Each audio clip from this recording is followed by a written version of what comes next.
സംസ്ഥാന യുവജനക്ഷേമ ബോർഡ് സംഘടിപ്പിച്ചിട്ടുള്ള കലാജാഥ കോതമംഗലത്തെത്തി. ലഹരിക്കെതിരെയുള്ള പ്രചാരണമാണ് കലാജാഥയുടെ ഉദ്ദേശം.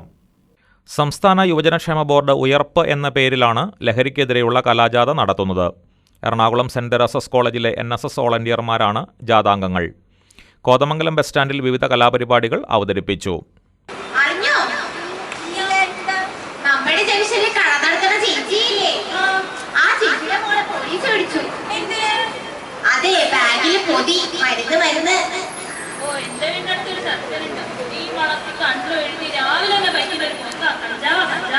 ഇതൊന്നുമല്ലേ ഈ പോലീസ് പിടിച്ച കൊച്ചില്ലേ, നല്ല തങ്കപ്പെട്ട കൊച്ചാ, വലിയ വീട്ടിലെ കൊച്ചാ, പറവാടി കൊച്ച.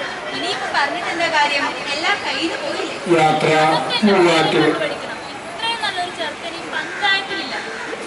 മുനിസിപ്പൽ ചെയർമാൻ KK ടോമി കലാപ്രകടനത്തിന്റെ ഉദ്ഘാടനം നിർവഹിച്ചു.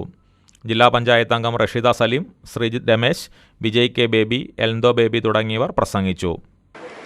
ഏറ്റവും കാലിക പ്രസക്തമായി നിലനിൽക്കുന്ന മയക്കുമരുന്നിനെതിരെയുള്ള വലിയ പ്രചരണത്തിലും യുവജനങ്ങളെ മറ്റ് മയക്കുമരുന്ന് ഉപയോഗിക്കുന്നവരെയും അതിൽ നിന്ന് പിന്തിരിപ്പിച്ച് നമ്മുടെ കേരള സംസ്ഥാനം ഒരു മയക്കുമരുന്ന് ലഹരി വിരുദ്ധ സംസ്ഥാനമാക്കി മാറ്റുന്നതിന് വേണ്ടിയിട്ടുള്ള വലിയ പ്രചരണമാണ് ഗവൺമെൻറ് നേതൃത്വത്തിലും സംസ്ഥാന യുവജനക്ഷേമ ബോർഡിൻ്റെ നേതൃത്വത്തിൽ നടത്തിവരുന്നത്. KCV news, Kothamangalam.